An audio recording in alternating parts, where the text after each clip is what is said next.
안녕하세요. 청어람에 와서 이렇게 여러분과 함께 제 생각을 나눌 수 있는 이런 기회를 갖게 돼서 개인적으로는 굉장한 영광이고 기쁨입니다. 제가 책에 나오니까 저희 학교 이제 오너분들이 학생분들이 책을 좀 팔아줘야 되겠다고 이제 페북에 추천글을 올리지 않습니까? 그렇게 올렸더라고요. 한 분이 자기가 제 수업을 2개를 들어봤는데 강의보다는 글이 훨씬 좋습니다. 굉장히 강력한 이제 디스인 거죠. 그래서 제가 이 강의에 대한 급 부담이 이제 그 이후로부터 생기더라고요. 근데 저는 소개도 잠깐 말씀드렸습니다만 신학을 공부한 목회자나 전도사도 아닙니다. 저는 순수하게 이제 역사, 그 중에서도 서양사, 좀 더 세부적으로는 서양의 중세.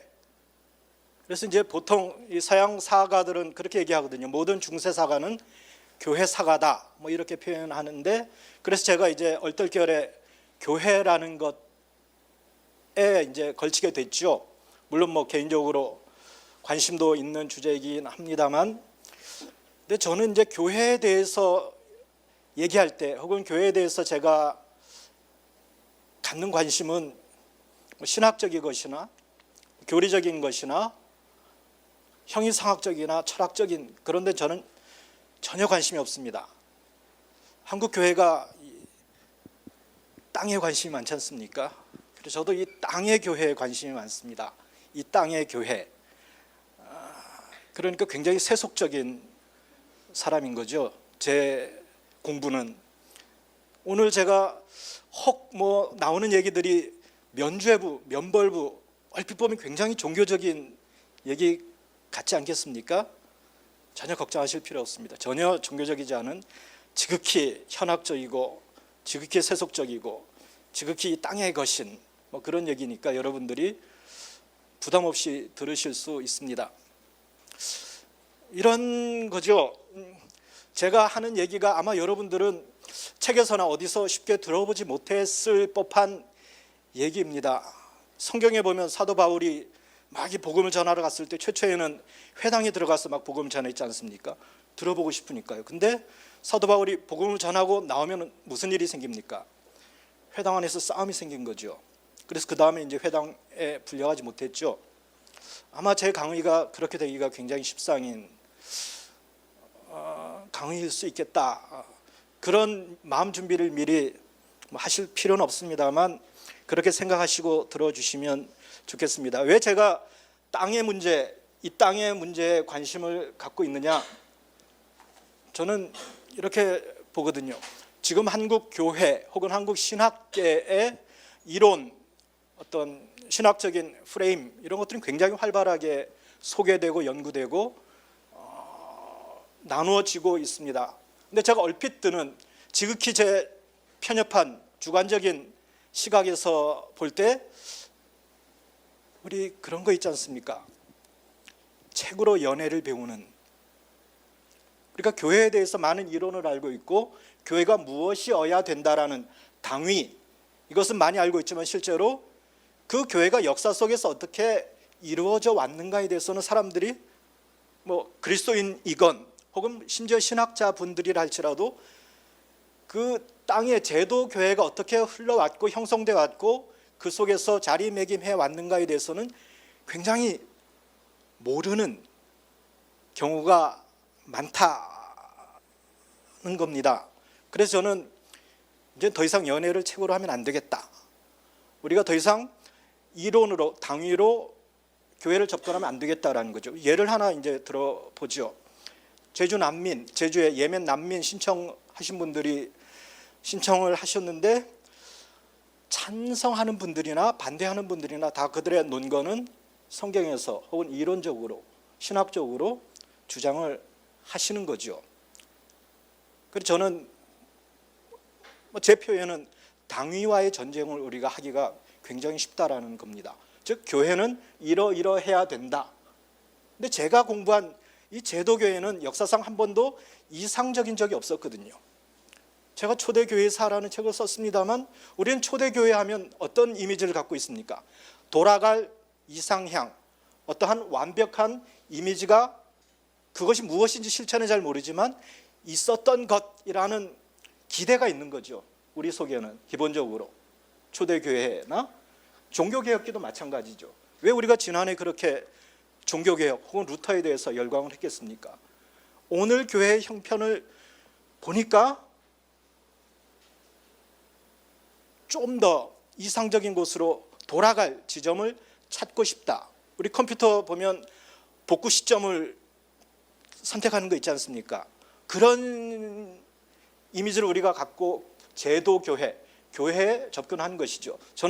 저나 여러분이 교회에 대한 사랑과 애정과 별개로 이 제도교회의 역사에 대해서는 조금 더 있는 그대로 보는 그 연습, 이것이 굉장히 필요하다라고 생각합니다. 역사적으로 제도교회에서 가장 중요한 키 두 가지는 제가 이해할 때 민족과 계급입니다.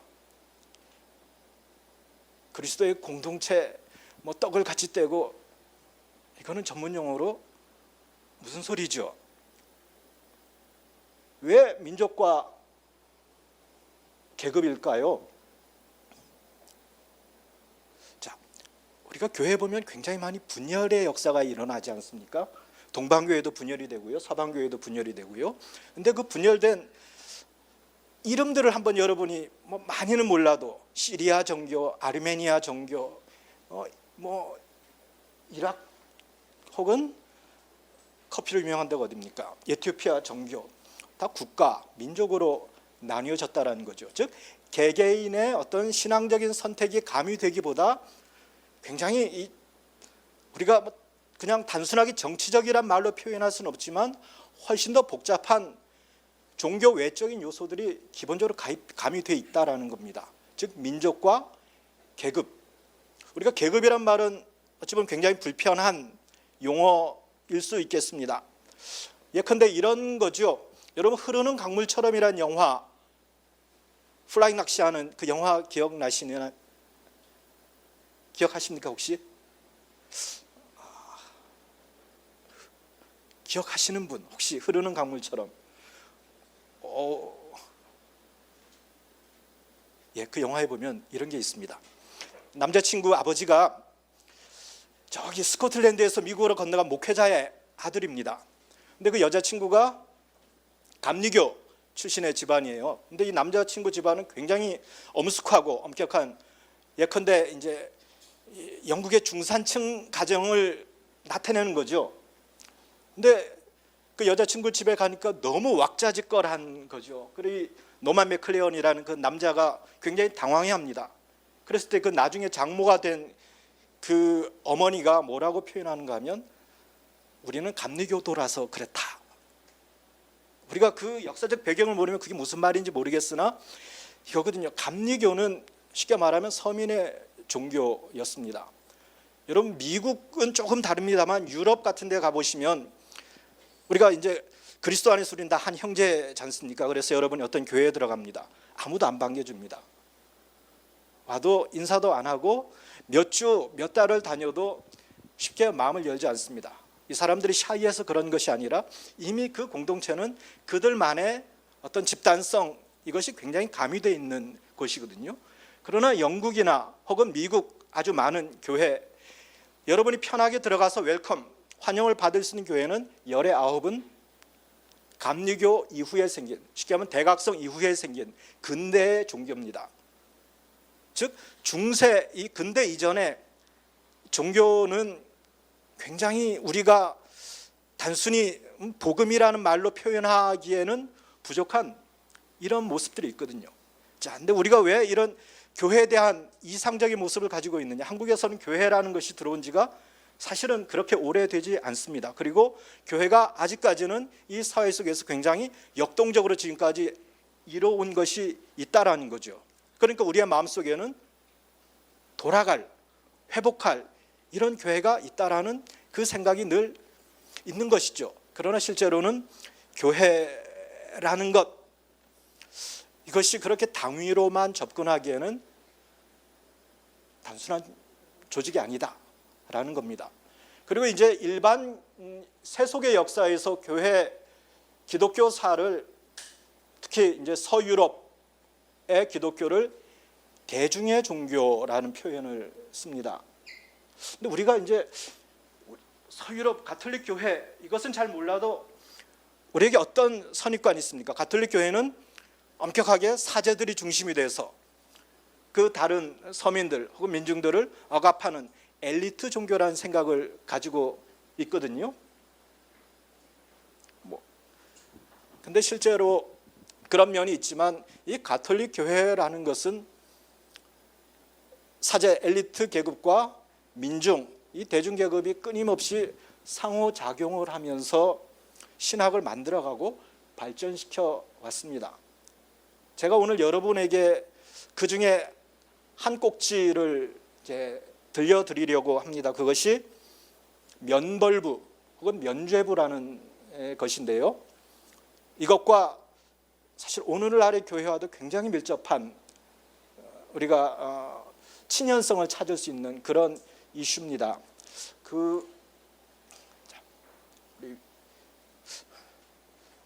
여러분 혹시 국사 뭐 이런 거 배워보셨나요? 국사하면 우리는 무슨 과목으로 알고 있죠? 사회, 국사 이런 걸 무슨 과목이라고 우리가 통칭합니까? 암기 과목. 국사하면 뭐를 암기해야 되는 거죠? 연도를 암기해야 되는 거죠. 이게 이제 심각하게 잘못된 거라는 얘기가 제가 하고 싶겠죠.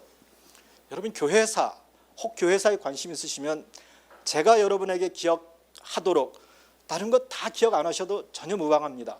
만약 교회사를 기억하고 싶으시다면 이 세 날짜 313년, 1215년, 1789년 가로하고 1962년 이 세 가지만 여러분들이 이해하시면 교회사의 흐름을 저는 맥을 잡을 수 있다고 지극히 편협한 주장, 아무도 동의하지 않는 주장이긴 합니다.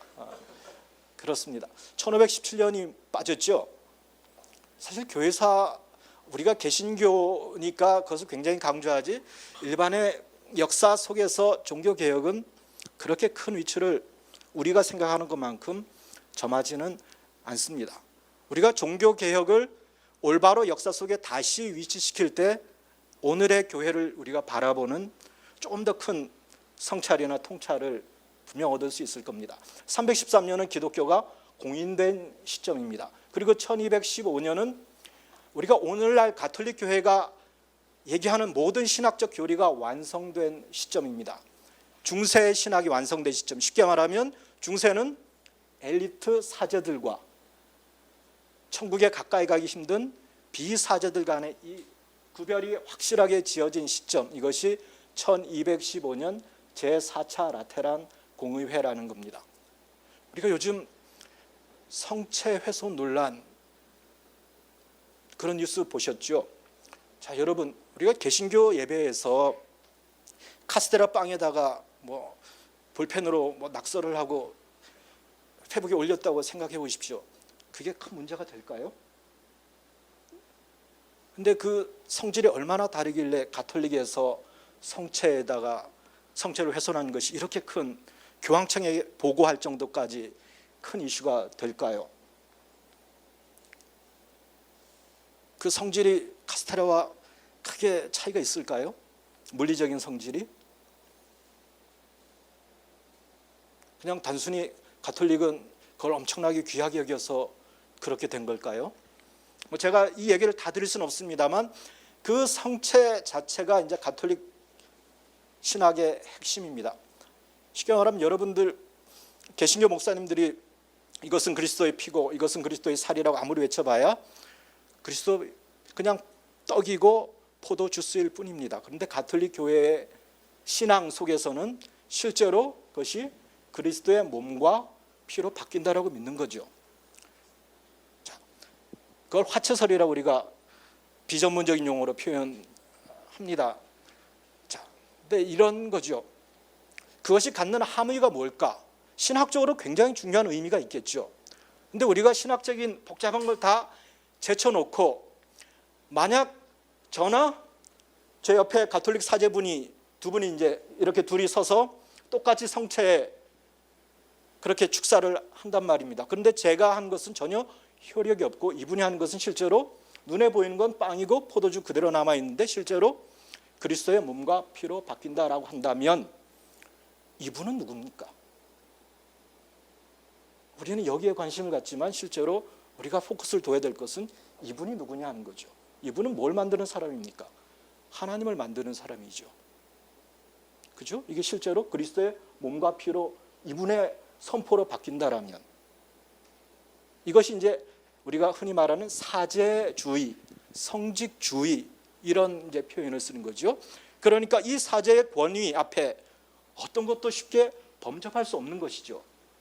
이런 사제의 권위가 완성된 시점, 이것이 1215년이고 그러니까 교회가 이 땅에서 어디로 올라간 겁니까? 하늘로 올라간 시점, 이것이 1215년입니다. 그리고 하늘에 있다가 붕 떠 있다가 바람이 빠져서 바닥으로 내동댕이 쳐진 시점이 1789년입니다. 1789년이 뭘까요? 프랑스 혁명입니다. 근데 왜 프랑스 혁명 가르치고 1962년을 써놨을까요? 1962년이 뭐길래 한참 시간도 떨어지고 무슨 관계가 있겠습니까? 1962년은 다시 교회가 땅으로 내려온 제2차 바티칸 공의회라는 겁니다. 이것은 이제 좀 이따가 저희가 한 번 더 얘기하도록 하겠습니다. 이것이 이제 제가 말씀드린 제4차 라테란 공의회에서 이루어진 사건입니다. 자, 이런 거죠. 교회가 혹은 사제가 굉장한 권한을 가지고 있지 않습니까? 그리스도의 몸과 피를 만드는, 즉 하나님, 우리 눈에는 그냥 빵과 포도주지만 실제로 하나님을 만드는 권세를 가지고 있다라면 그 사제의 권한이 그 범위가 어디까지일까? 이걸 이제 끊임없이 고민되는 거죠. 자, 오늘날에는 뭐 그렇게 영아 사망률 뭐 이런 것이 높지 않습니다만 중세 같은 경우는 아마 평균 수명이 40세가 되지 않았을, 그러니까 실제로 이 땅에서 살아간다라는 것이 굉장히 지난한 그런 시기가 이제 중세였다라는 말입니다. 그러니까 사람들은 늘 죽음에 대한 혹은 삶의 고통 이런 것에 끊임없이 헤매이고 있는 이 시점이었던 거죠. 그리고 예컨대 십자군 원정 같은 걸 간다 손치면 언제 어떻게 죽을지 모르는 이 죽음이라는 것, 삶과 죽음이 불교에서만 쓰는 표현이 아니라 종이 한 장 차이인 거죠. 교회는 그리스도의 몸과 피를 만들 수 있는 교회는 그러니까 어떤 의무, 어떤 책임감을 느끼겠습니까? 이 사람들을 더 안전하게, 더 확실하게 천국으로 안내해야 할 부담감, 의무감, 책임감, 좋은 표현으로 해서 그런 걸 느끼지 않겠습니까? 그리고 교회가 만약 굉장한 하나님을 만들 수 있는 권세를 가지고 있다면 교회는 이 사람, 우리 죄인들의 내세를 위해서 훨씬 더 많은 것을 준비하고 줄 수 있을 것이다 라는 논리적 연결점이 생기겠죠. 자, 이런 질문을 한번 드려보죠. 어떤 제도가 말입니다. 어떤 제도가 한 400년 동안 유지됐다면 우리가 그 제도를 한낱 쓸데없는 것, 어떤 타락의 기제 이렇게만 얘기하는 것이 적당할까요? 혹은 공정할까요? 여러분 굉장히 낯서시겠지만 면죄부라는 것은 실제로 종교개혁이 일어나기 전까지 한 400년 동안 굉장히 활발하게 작동하던, 즉 가톨릭 신학의 결정체였다라고 우리가 봐도 무방합니다. 난감하죠. 루터가 그럼 왜 종교개혁을 했단 말입니까? 근데 또 한번 우리가 곱씹어서 생각해 보면 혹시 신학을 하신 분이 계시다면 한번 기억을 떠올려 보십시오. 루터 외에 면죄부, 면벌부에 대한 비판을 한 분, 신학자 혹시 기억하시는 분 있습니까? 별로 없거든요. 우리는 루터의 면죄부 비판이 종교개혁의 알파 오메가라고 생각하지만 실제로 그것은 굉장히 작은 하나의 격발한 단초에 불과할 수도 있다라는 겁니다. 400년 동안 이어져 온 것, 그리고 가톨릭 교리의 핵심을 담아온 것이라면 그 이후는 어떻겠습니까? 오늘날은 면죄부가 없어졌을까요? 그렇지 않죠. 실제로 지금도 가톨릭 교회는, 우리는 개신교에서는 이제 면죄부 혹은 면벌부라고 부르지만 가톨릭 교회에서는 대사부, 전대사, 한대사 이렇게 이제 구별하는 그런 용어로 금전으로 매매되지만 않을 뿐이지 여전히 오늘날에도 존재합니다. 즉 쉽게 말하면 면죄부라는 것, 면죄부 신학은 가톨릭 신학의 굉장히 중요한 요소로 오랜 동안 자리 잡았다라는 거죠. 우리가 쉽게 이제 이야기해서 면죄부라는 게 뭡니까? 돈으로 내 구원을 사는 것, 이렇게 표현할 수 있지 않겠습니까? 근데 우리가 이런 거죠. 청월함에 여러분이 후원을 하는 것, 실제로 나에게 청월함에서 뭘 주는 것도 아닌데 내가 하는 것, 자선이라고 우리가 표현하지 않겠습니까? 그런 것과 마찬가지죠. 중세에서 면죄부를 산다라는 것은 단순히 개인의 욕망의 표현, 내세의 구원을 위한 욕망의 표현이라고만 단순하게 우리가 표현할 수 없는, 실제로 이 면죄부를 판매해서 그 수익금으로 교회는 뭘 하겠습니까? 병원을 짓고 교회를 짓고 학교를 짓고 교량을 짓고 사회 안전망을 형성하는 겁니다. 쉽게 말해서 어떤 식으로 그것이 활용되느냐에 따라서 굉장히 다른 모습으로 나타날 수 있는 것이 면죄부의 모습이라는 겁니다. 즉 유럽의 다른 지역에서 루터 시대와 달리 면죄부에 대한 비판이 그렇게 많지 않았다 혹은 찾아보기 어렵다라는 것은 실제로 그런 사회 안전망 혹은 긍정적인 기제로 면죄부가 활용되었다라는 것이죠. 즉 우리가 면죄부에 대해서 비판하는 것, 이것은 그것이 이러한 순기능을 넘어서서 우리 인간의 혹은 교회의 욕망을 발현하는 기제로 왜곡되었을 때 혹은 전환되었을 때 그것이 문제가 되는 것이지요.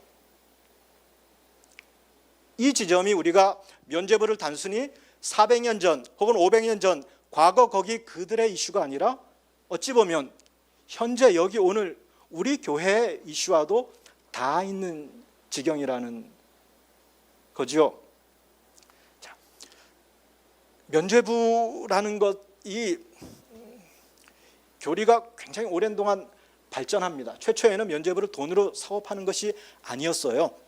근데 어느 시점부터 면죄부가 돈으로 굉장히 많이 매매됐다라는 겁니다. 우리가 이것을 사회학적으로 혹은 경제학적으로 따져보면 어떤 여기서 우리가 함의를 얻을 수 있겠습니까? 면죄부가 돈으로 매매되었다. 자본의 도입이죠. 자본주의, 화폐 경제 도입이라는 겁니다. 우리도 한국 초대 교회에 보면 처음부터 우리가 돈으로 헌금하지 못한 것 있죠. 성미 이런 말 들어보셨죠. 즉 내가 돈으로 현금으로 가서 하지 못하니까 집에 있는 쌀을 떠다가 목사님께 드리고 뭐 이런 식으로 하는, 즉 면죄부라는 것, 돈으로 사고 팔았다, 돈이 걸려있다라고 해서 단순하게 우리가 타락 이렇게 표현할 수 있지 않은 면죄부의 성장과 판매는 자본주의의 탄생과 초기 자본주의 형성과 굉장히 밀접하게 연관되어 있습니다. 즉 돈과 종교의 긴장이 그 속에 내포되어 있는 거죠.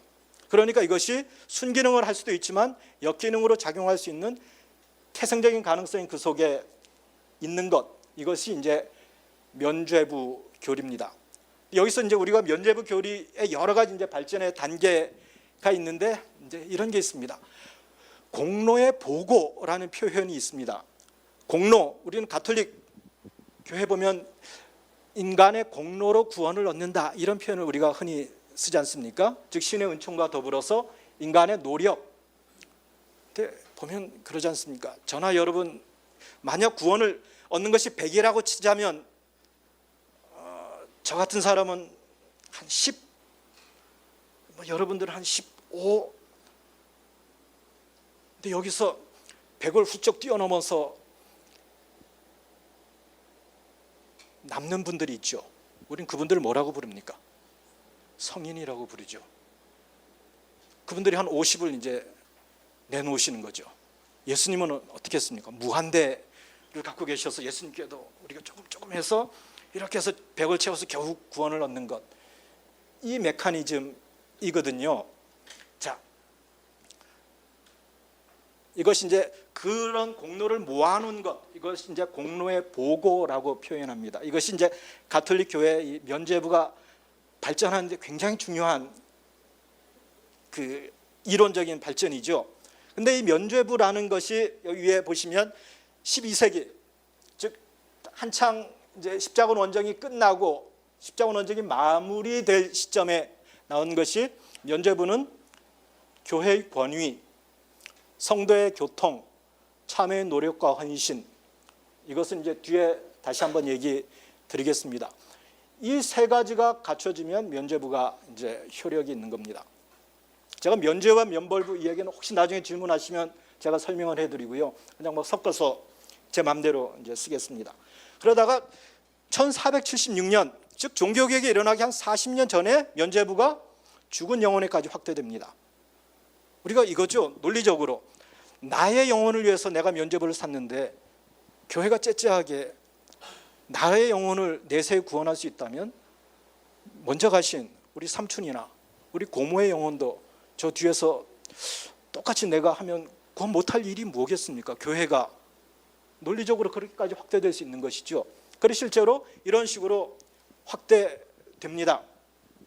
제가 이제 말씀드리는 바 이 면죄부에서 우리가 유념해야 할 것은 면죄부는 실제로는 재물, 화폐 이것을 통해서 대중과 교회가 교통하는 관용과 배려의 도구였다라는 거죠. 그 면죄부를 통해서 사람들이 뭐 사회 안전망을 구축하니까 굉장히 중요한 것이죠. 그러나 교회 권위, 교회가 그런 것을 줄 수 있다는 권위와 대중의 그것이 내세에 대한 욕망이건 이 땅에서의 욕망이건 이 욕망이 만났을 때 굉장히 불안한 긴장을 내포할 수 있다는 것이죠.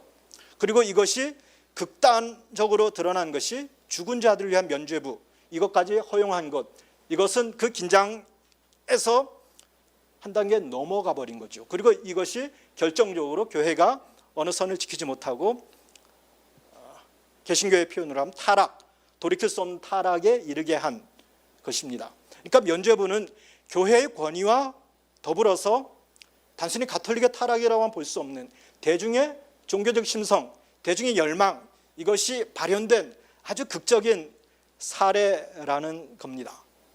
교회의 권위, 성도의 교통, 우리는 성도 하면 개신교에서는 저나 여러분 같이 살아있어야 성도가 되는데 가톨릭은 뭡니까? 성인과의 교통이라는 거죠. 즉 나는 50을 갖고 있는데 한 200을 갖고 있는 분에게 꿀 수 있는 것, 이런 교통이 가능하다라는 이 메커니즘, 그리고 인간의 참여를 위한 노력, 이것이 이제 긴장 없이 만났을 때 종교개혁이라는 사건을 낳았습니다. 그리고 종교개혁 이후에는 화폐로 매매하는 것이 금지됐습니다. 근데 제가 실제로 나누고 싶은 얘기는 그것이 아닙니다.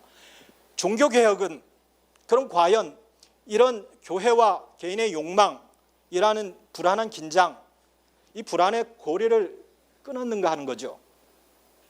우린 개신교는 그 가톨릭의 타락, 그 기제를 극복하기 위해서 태어났기 때문에 자연히 그런 식의 기제가 생성됐을 거라고 우리는 기대합니다. 근데 이제 이거죠. 교회가 구원의 권위, 내가 교회만 열심히 따르고 교회가 제기하는 지침, 흔히 가톨릭의 7가지 성사라고 얘기하는 그것을 잘 따라가면 구원을 얻을 수 있습니다. 근데 개신교는 뭡니까?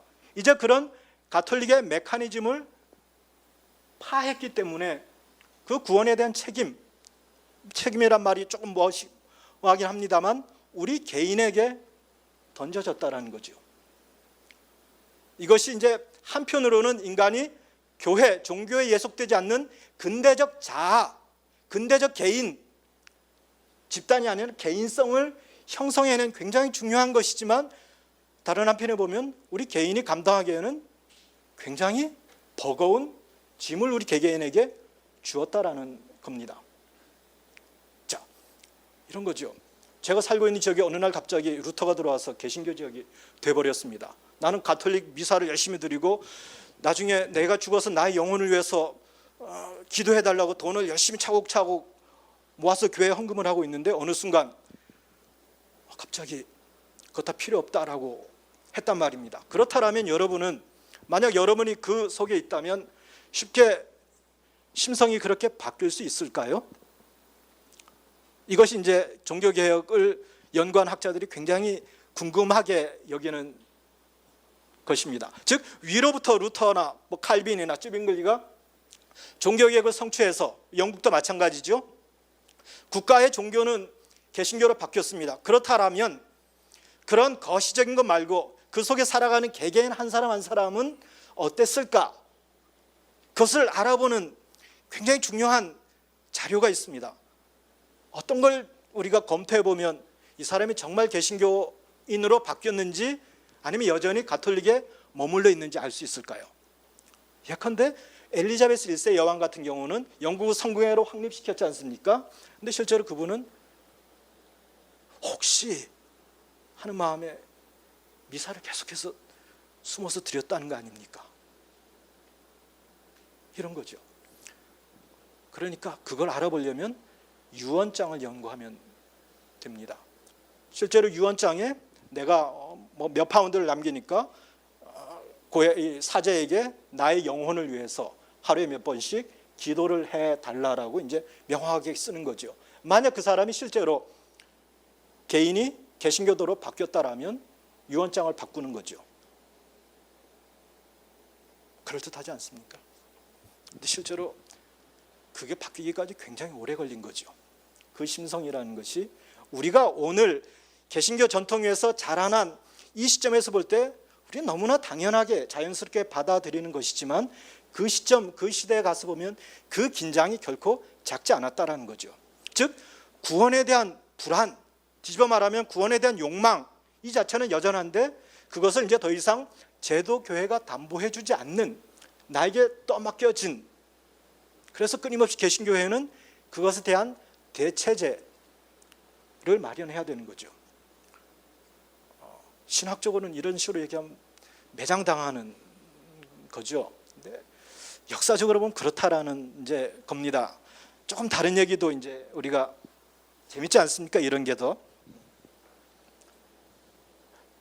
면벌부를 대체한 게 뭘까요? 그럼 아주 여러분이 불편하실 수 있는 예컨대 예정론 같은 거죠. 내가 구원받기로 예정된 따라면 죽지 않은 바에는 모르지 않습니까? 그럼 우리는 어떻게 해야 됩니까? 칼빈이나 청교도 장로교회 계신 분들은 제 해석이 불편하실 수 있겠습니다만 이런 거죠. 끊임없이 이 땅에서 구원을 받은 자는 어떻게 살아야 되는가라는 표식을 만들어가는 거죠. 교회에서 너는 구원받은 자로서 이러이러한 삶을 살아야 된다라는 모델을 정해두고 하는 겁니다. 자, 구원받은 자로 어떻게 살아야 될까? 교회가 구원을 담보하지는 않지만 나의 노력과 혹은 나의 정성과 나의 자세, 나의 삶으로 구원을 보여줄 수 있다. 만약 우리가 다 차포 다 떼고 그냥 단순하게 생각해서 깽판 치고 사는 것보다 성실하게 열심히 사는 것, 아주 단순하게 비교해도 그런 사람이 훨씬 더 구원에 가깝다라고 누군들 얘기하지 않겠습니까? 그런 이미지를 사실 개신교 프로파간다에서 만들어가는 거죠. 우리가 이것을 막스 베버라는 분이 프로테스탄트 윤리와 자본주의 정신에서 칼빈주의, 이 프로테스탄트 정신, 프로테스탄트가 지향하는 것과 자본주의 이것이 굉장히 그럴듯하게 맞닿아 있는 지점들이 있다라는 거죠. 그래서 구원을 받은 사람의 삶의 모습이 어떤가? 교양을 갖추고 검소하게 생활하고 하나님을 두려워하는 부르주아 계급. 한국어로 표현하면 어떻겠습니까? 강남에 살고 아주 검소하게 생활하는 부르주아 계급. 뭐 이런 식으로 우리가 아주 단순하게 표현해도 그리 어색하지 않을 이러한 이미지를 투영시킬 수 있다는 거죠. 그래서 검소하고 어떤 이 땅에서 주어진 일, 우리가 소명이라고 얘기하지 않습니까? 직업으로서의 소명, 그것을 열심히 감당하는 삶 자체가 단순한 삶의 수단을 넘은 구원의 수단으로까지 인식될 수 있는 이런 거죠. 그래서 이런 예정론이나 혹은 소명, 이것은 실제로 사람들에게 나를 비워서 마음의 평안 이런 것을 주기보다는 내가 선택받은 자라는 것을 보여주기 위한 혹은 입증하기 위한 그런 안위를 얻기 위한 구원을 보증하려는 욕망, 이것에 따른 끊임없는 불안을 얘기한다는 겁니다. 여기서 이제 두 가지가 우리가 나올 수 있는 거죠. 자, 이 왼쪽 오른쪽 남자분의 직업이 무엇일 것 같습니까, 여러분? 이것이 1514년 플랑드르, 뭐 지금의 벨기에나 네덜란드 이 지역에서, 그러니까 개신교 지역으로 곧 바뀔 이 지역에서 퀸틴 마시스라는 사람이 그린 그림입니다. 제목은 고리 대금업자와 그의 아내. 자, 우리가 밑에 돈을 세우고 있는 것만 빼고 보면 이분들에게 있어서 마치 셰익스피어의 희곡 베니스의 상인에 나오는 그 샤일록 같은 그런 모습을 상상할 수 있습니까? 이미 종교개혁이 탄생하기 전이지만 이 개신교 지역, 어떤 나중에 개신교 지역으로 곧 바뀔 이 지역은 자본과 종교에 대한 재해석, 이것이 이루어지고 있다는 거죠. 자, 이 여러분, 이 여인이 성경이나 아니면 뭐겠습니까? 성인전을 읽고 있죠. 그리고 이 거울에는 십자가가 비춰집니다. 아주 굉장히 고상한, 경건한, 곧 다가올 개신교 그리스도인 가정의 모습. 우리는 여기서 이제 인간의 구원에 대한 갈망과 현세적 욕망, 이것을 읽어낼 수 있는 거죠. 그러니까 개신교 공동체의 금욕주의와 개신교 공동체가 추구하는 현세적 욕망 사이의 이중성, 이것이 끊임없는 갈등을 일으키고 있다라고 합니다. 그래서 이 뉴질랜드의 이 문화 사가인 서머스 브램너라는 사람이 여자분인데, 이 시기 칼빈주의자들의 이런 예정론과 소명, 선택이 근대의 불면증을 낳았다라고 지적하기도 했거든요. 굉장히 흥미로운 거죠. 그래서 끊임없는 프로파간다를 만들어내는 겁니다. 잠을 탐닉하는 것, 이것은 단순히 게으른 것이 아니라 도덕적 질환, 그리고 끊임없이 종교적 금욕과 이 세속의 욕망 사이에서 줄다름 치는 거죠. 근데 우리가 한두 해는 그런 이제 긴장 속에 살지만 끊임없이 우리의 인생을 그런 긴장 가운데 던져버리고 살기에는 우리는 굉장히 곤란한, 연약한 죄인들이지 않겠습니까? 그래서 여기서 이제 프로테스탄트가 욕망을 긍정하는 기제로 만들어집니다. 그것이 이제 우리가 뭐 대각성 운동, 그러니까 조지 휘필드 같은 대각성 운동, 미국에서 이제 영국에서 건너간 복음주의자들로 인한 대각성 운동이 실제로는 자본과 복음이 만나는, 즉 근대의 교회를 만들어가는 시점이라고 우리가 얘기합니다. 자, 근대의 교회, 중세의 교회, 뭐 고대의 교회, 교회는 어떤 특정한 이상향이 있어서 그 시대 그 이상향을 구현한 그런 곳이기보다 각 시대의 욕구와 욕망과 필요가 맞아떨어져서 독자적인 모습으로 탈바꿈한, 끊임없이 탈바꿈한 것입니다. 우리가 예전에 그 명성교회 사건인가요? 아니면 온누리교회에서 무슨 검사분이 뭐 했을 때 손석희 앵커가 그런 표현을 하셨죠. 복음이 뭐 인용하면서 복음이 그리스도로 건너가서는 뭐가 됐다 그랬죠? 철학이 되었고, 로마로 건너가서는 뉴스 안 보시나요? 제도가 되었고, 유럽으로 건너가서는 문화가 되었고, 미국으로 건너가서는 기업이 되었고, 한국으로 건너가서는 개판이 됐다. 자, 이걸 우리가 그럼 잘못됐다라는 얘기냐라고, 아마 그런 뉘앙스가 사실은 긍정적인 것보다 전제되어 있을 텐데, 우리가 현실적으로 모든 종교는, 그것이 기독교이건 뭐 다른 종교이건 각각의 시대의 정신 혹은 시대의 니드와 맞물려서 독자적인 모습을 낸 겁니다. 그리스의 철학이 있었기 때문에 우리의 오늘 신학이 형성된 것이고, 로마의 이 제도 속에 기독교가 통합됐기 때문에 우리가 오늘날 얘기하는 아주 많은 구원론이 형성된 것이죠. 교회와 세상, 교회와 사회는 별개에 떨어진 천상의 조직이 아니라는 거죠. 근데 우리는 끊임없이 그래야 된다라고 당위적으로 생각하고, 왜 교회가 그러지 못하느냐라고 하지만, 제가 볼 때 그것이 맞다 틀리다를 논하기 이전에 교회는 그런 조직이다라는 데서부터 우리가 출발해야 하는 겁니다. 우리가 만약 21세기 한국 교회를 고민해야 된다라면 그 출발점은 교회가 왜 이 모양이냐라는 것 이전에, 그렇다면 21세기 한국의 교회는 한국 사회 속에 통합되고 동화되고 녹아들 수 있는 기제가 있느냐, 가능성이 있느냐, 우리가 이것을 따져봐야 된다라는 것이죠. 자, 그러니까 지나치게 이 청교도 공동체가 추구했던 금욕, 지나친 만큼 이것은 금세 자본과 동화됩니다. 그리고 괴테의 파우스트에 보면 이런 표현이 나옵니다. 금욕주의, 이것은 항상 선한 것을 원하지만 동시에 언제나 악을 낳는 힘이다라는 겁니다. 제가 왜 여러분에게 아무런 여러분이 관심도 가지지 않을 면죄부에 대한 얘기를 했을까? 이 얘기죠. 오늘날 어찌 보면 한국의 대형 교회, 자, 오해하셔도 상관없습니다. 뭐 저야 한국에서 조심해야죠. 어쨌건 대형 교회라는 것을 우리가 접근할 때 사람이 많이 모이는 교회, 사람 몇만 명 이상이 대형 교회라는 식으로 우리가 얘기하면 곤란하다라는 거죠.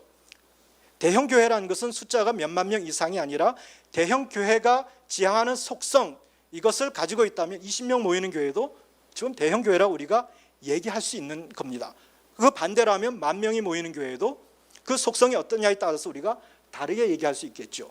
이런 면에서 저는 작은 교회가 희망이다라는 것은 사실은 굉장히 중요한 이슈를 많이 담고 있지만 그것이 진정한 핵심은 아닐 수 있다라는 겁니다. 우리가 21세기 대형 교회를 하나의 현상이라는 것으로 봐야 되는 거죠. 즉 실제로 대형 교회를 이루고 있는 집단이거나 그렇지 않은 집단이거나 무관하게 대형 교회라는 것을 우리는 교회사 속에서 어떤 식으로 자리매김해갖고 어떤 식으로 바라볼 것이냐, 이것을 우리가 한번 고민해 봐야 된다는 겁니다. 저는 대형 교회라는 것이 마치 면죄부 이론의 이 성장에 굉장히 중요한 기제를 차지했던 성인들의 공로의 보고를 형성하는 것으로 오늘 사회에서 오인될 수 있는, 오해될 수 있는, 그리고 적극적으로 어찌 보면 활용될 수 있는 기제가 있다라는 겁니다.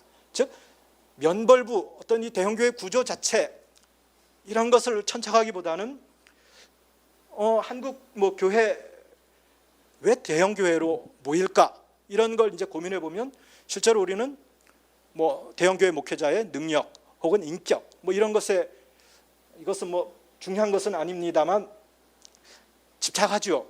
그리고 대형교회는 어찌 보면 거룩 혹은 종교의 거룩성, 이것을 외피로 한 우리 욕망, 이것의 또 다른 표현일 수도 있다라는 겁니다. 예컨대 앞서 3가지 면벌부의 형성 조건을 제가 말씀드린 바 있습니다. 즉 하나님의 종, 교회권이라는 것, 하나님의 종으로 치환될 수 있죠. 하나님의 능력 있는 종이라는 목회자의 권위, 그리고 이미 그 종의 제시한 발자취를 따라서 우리 범인들은 도달할 수 없는 뭔가를 성취한 사람들, 그것이 사회적인 성취이건 정치적인 성취이건, 그래서 우리로 하여금 우리 속에 있는 그 욕망을 추동하는 객관적인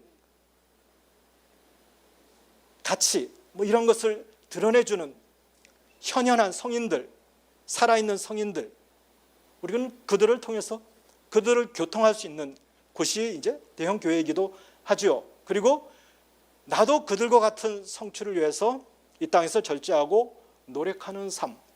어찌 보면 이것은 면벌부의 3대 요소일 뿐만 아니라, 만약 이런 것이 우리 개인이나 혹은 목회자나 성도들의 신앙을 끌어가는 동력이라면 이미 이것은 면벌부의 필요 충분 조건을 다 갖추고 있는 거라고 볼 수 있습니다. 더불어서 사람들에게 있어서 끊임없이 이 땅의 삶은 불확실하지 않습니까? 불안전하지 않습니까? 이것을 면벌부 혹은 대형교회라는 이미 성취한 사람들의 그 끊임없는 확신 속에서 제시되는 간증. 자, 생각해 보십시오. 상식적이고 합리적인 사람들이라면, 비그리스도인들 중에 상식적이고 합리적인 사람들이라면 쉽게 동의하기 어려운 이런 것이 여과 없이 진리로 선포되는 것, 예컨대 창조과학, 그리고 끊임없이 제기하는 사회적 소수자들에 대한 아주 확신에 찬 배타, 지나친 혐오.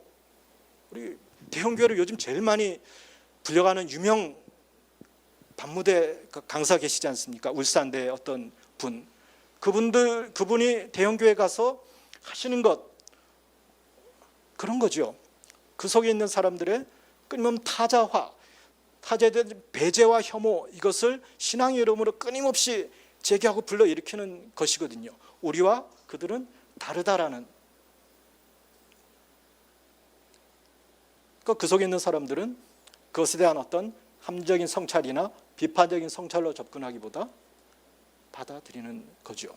그래서 대형교회의 문제, 숫자가 많고 사회 이미지가 안 좋고, 이것은 차치하고, 제가 볼 때 대형교회가 실패한 가장 핵심은 건전한 시민의식, 이 땅에 한 사람의 건전한 시민으로 살아가게 하는데 실패한 것. 이 말은 뒤집어 보면 개인이 단독자로서, 루터가 추구했던 하나님 앞에 단독자로서 신앙을 성찰하고 사유할 힘을 상실하게 만드는 것, 이거죠. 자, 우리가 대형교회를 욕하면 좀 거시기 하지만, 대형교회이지만 이단교회 같은 이재롱 목사님의 만민중앙교회, 좀 제가 덜 부담 갖고 얘기를 할 수 있지 않겠습니까? 그분들은 전혀 우리 목사님은 죄가 없는 거죠. 의로 죄악된 세상에서 그분은 죄 없이 핍박을 받으신 거죠. 예수님과 가장 거의 동기동창이신 그분이 무슨 죄가 있어서 그러겠습니까? 근데 사람들, 그 안에 있는 사람들은 대다수, 아주 많은 분들은 실제로 그렇게 생각을 하신다라는 거죠. 즉 스스로 그럴 성찰할 힘을 상실하는 거죠. 자, 여러분, 긴장성 부동화라는 표현을 들어보셨는지 모르겠습니다. 이것이 의학 용어입니다. 예컨대 이런 거죠. 어떤 동물이 자기의 포식자, 상위 포식자를 만나면 갑자기 몸이 굳어서 움직일 수 없는, 저항할 수 없는. 그래, 맨 처음에 이것이 곤충에 대한 연구에서 그 다음에 포유류에 대한 연구로 이어졌다고 합니다. 근데 요즘은 이것이 이런 거죠. 성폭행을 당한 여성이 이제 경찰에서 혹은 검찰에서 진술을 할 때 이런 질문을 받는다고 그러죠. 왜 적극적으로 저항하지 않았느냐. 이것에 대해서 얘기할 때 긴장성 부동화 똑같이 적용된다라고 그럽니다. 그래서 요즘은 이러한 것이 이제 받아들여져서 여성이 어떤 적극적으로 저항 여부 이 자체를 크게 보지 않는 그런다라고 합니다.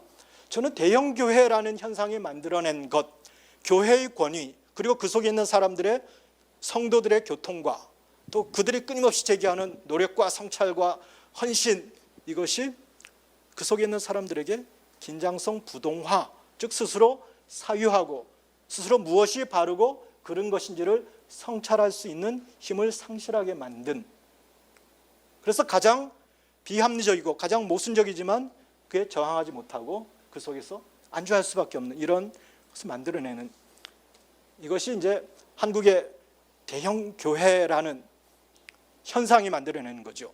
자, 여러분, 교회라는 것, 오늘의 교회, 이것은 근대성의 결정체입니다. 여러분, 근대라는 것이 추구하는 것, 근대성이 추구하는 가장 큰 핵심이 무엇인지 아십니까? 뭐 이성, 합리 이런 우리가 얘기할 수 있겠죠. 근대가 추구하는 것은 가장 큰 효율이죠. 효율성. 우리 제레미 벤담이라는 공리주의 철학자 들어보셨죠? 그분이 무슨 표현을 했습니까? 최대 다수의 최대 행복, 이 표현을 했죠. 그래, 그분이 고안한 게 원형 감옥이라는 겁니다. 즉 가장 효율적으로 죄인들을 가장 소수의 인원이 감시하기 위해서는 파놉티콘이라는 이제 중간에 간수가 있고 뺑 둘러서 감옥이 있습니다. 감옥에 있는 죄수들은 간수를 볼 수 없고, 간수는 자기가 돌기만 한 모든 죄인들을 관리할 수 있는, 굉장히 효율이죠. 근데 굉장히 발칙한 목사님들 계신, 미리 이제 죄송하다는 표현을 말씀을 드립니다. 오늘날 개신교의 강단 구조가 이것과 차이가 없죠. 가장 효율적으로 목회자의 전달하는 것을, 목회자의 설교를 전달하고 그것을 수용할 수 있게 끊임없이 만들어가는 이 구조 자체, 여러분 가톨릭 교회 가보십시오. 그런 식으로 되어 있지 않거든요.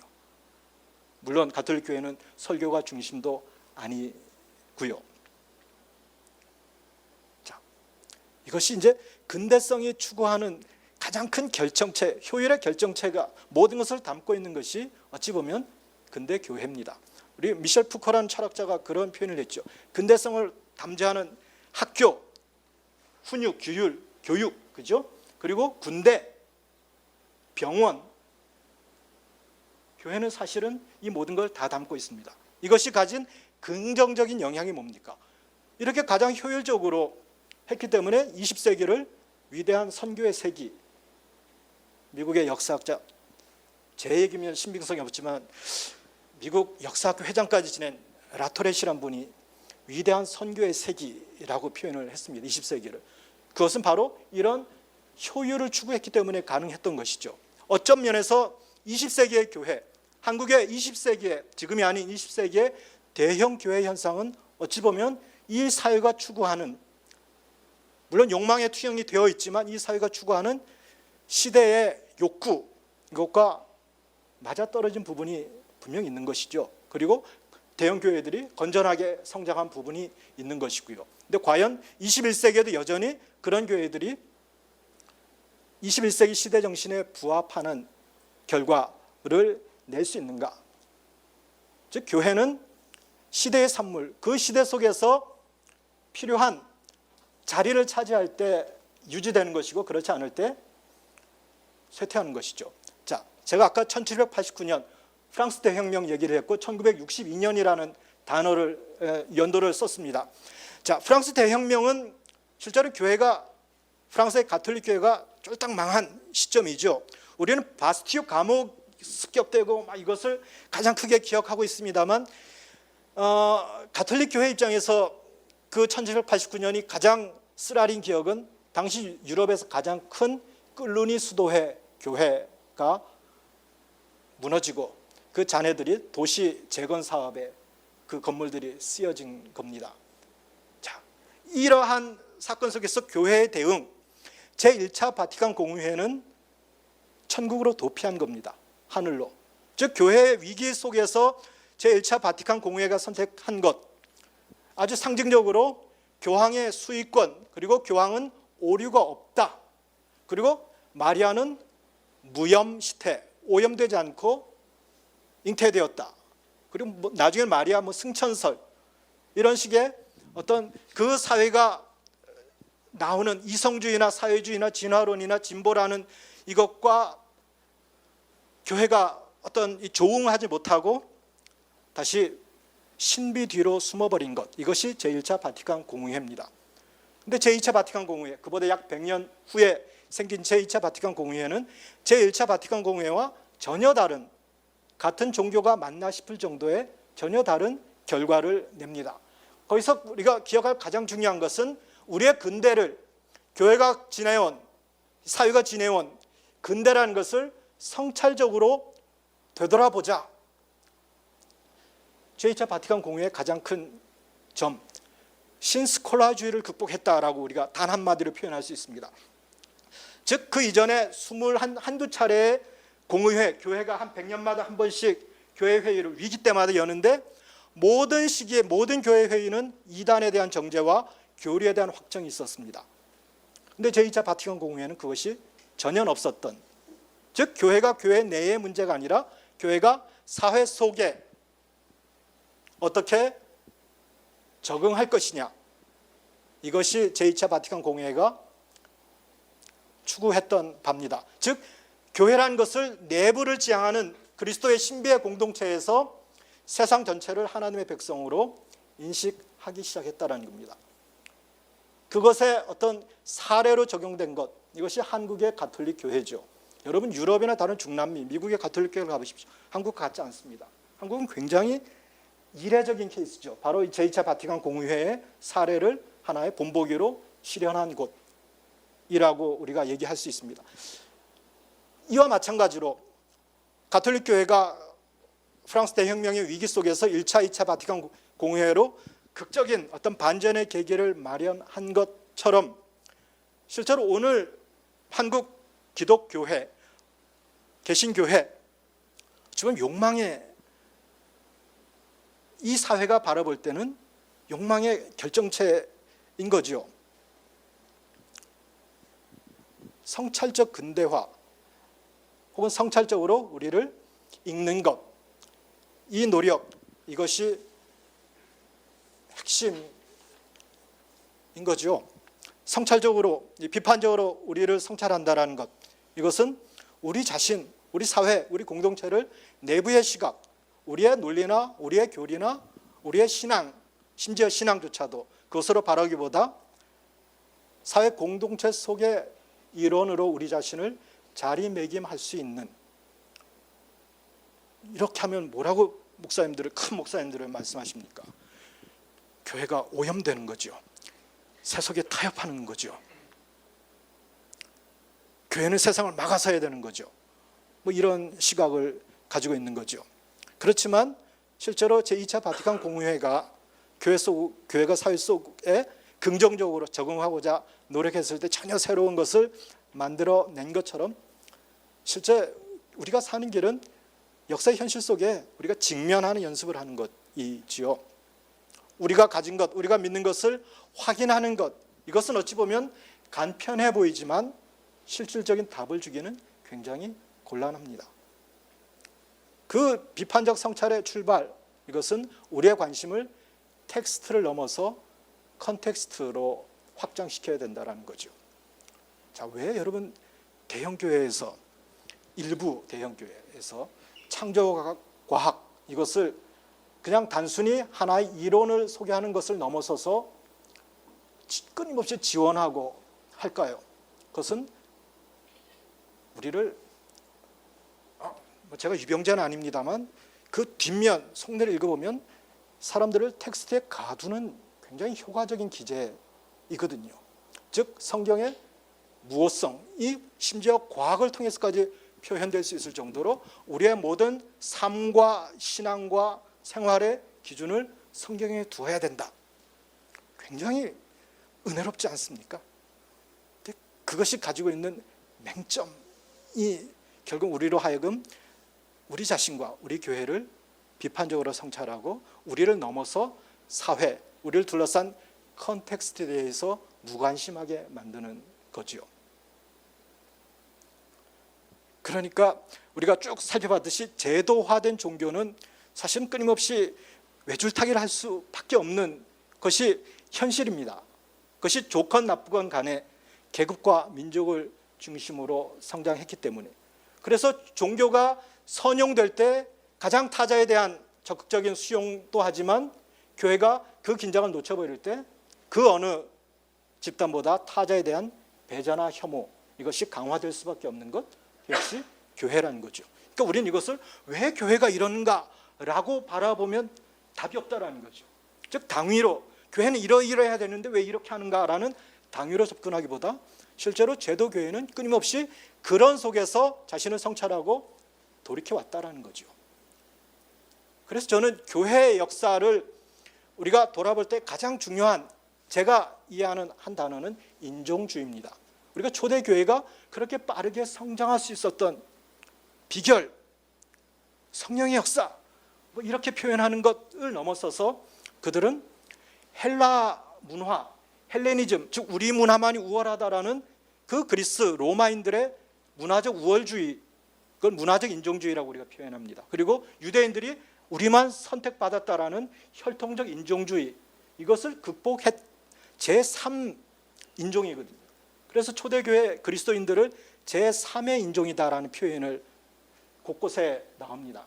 바로 이렇게 혈통과 문화, 우리의 인종, 피부색 이런 것까지 극복했을 때 교회는 제자리를 찾아간 것이죠.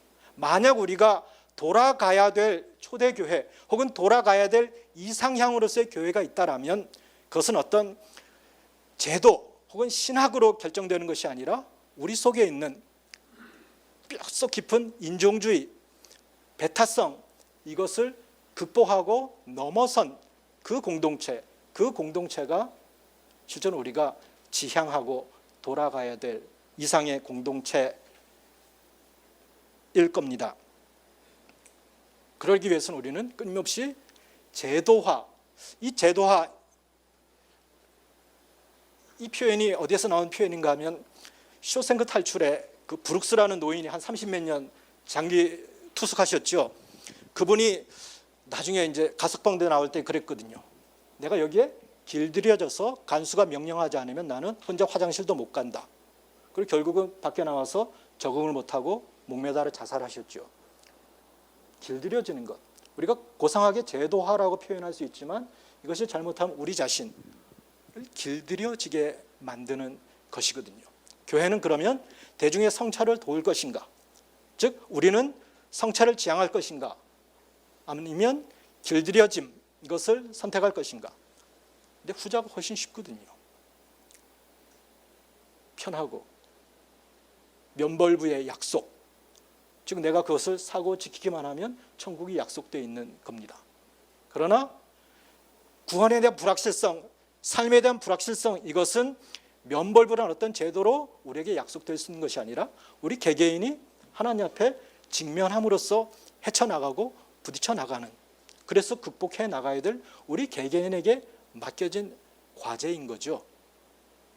그것이 심지어 교회라 할지라도.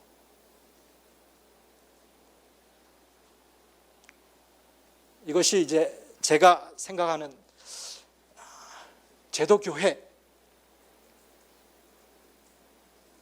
대한 얘기였습니다. 마지막으로 그 소강석 목사님이 그 국가조찬기도회 이제 설교를 하셨을 때 그런 얘기를 하셨죠. 교회 일에 간섭하지 말고 교회는 다른 조직이니까 내버려 두라. 아주 명시적으로 그런 식의 얘기를 쓰셨습니다. 그래서 제가 교회는 벽을 세우는 곳이 아니라 흘러 들어가야 되는 곳입니다. 뭐 이렇게 글을 썼어요. 그랬더니 이 양반이 이렇게 대범한 분이신지 제가 몰랐습니다. 교회는 벽도 세우고 흘러 들어가야 됩니다. 뭐 이렇게 해서 어디 기고하시고 교회 주보에도 이제 실으셨더라고요. 그래, 그러시려나 보다. 그랬더니 얼마 전에 반동성애 그리고 뭐 종교인 과세에 앞장서서 반대한 공로로 무슨 총회장 상을 이제 수상하셨더라고요. 이제 이것이죠. 이것이 이제 오늘 우리 교회의 현실이죠. 사실 누구도 교회라는 것이 막아서는 것이라고 명시적으로 얘기하는 사람은 없습니다. 또 그런 곳이어야 된다라고 주장하는 사람도 없습니다. 하지만 교회는 가만히 있으면 그렇게 될 수밖에 없는 조직이 교회라는 것 역시 인정하고 들어가야 되거든요. 그렇기 때문에 끊임없이 우리는 그것을 거슬러 가기 위한 내적인 스트러글이 우리 개개인에서부터 출발해야 되는 것이죠. 변화라는 것, 우리가 뭐 한국 사회의 변화 위로부터의 변화가 아니라 각성된 개개인으로부터 시작된 변화였지 않습니까? 교회의 변화 우리가 진정으로 지향한다라면 그것이죠. 여기까지 하겠습니다.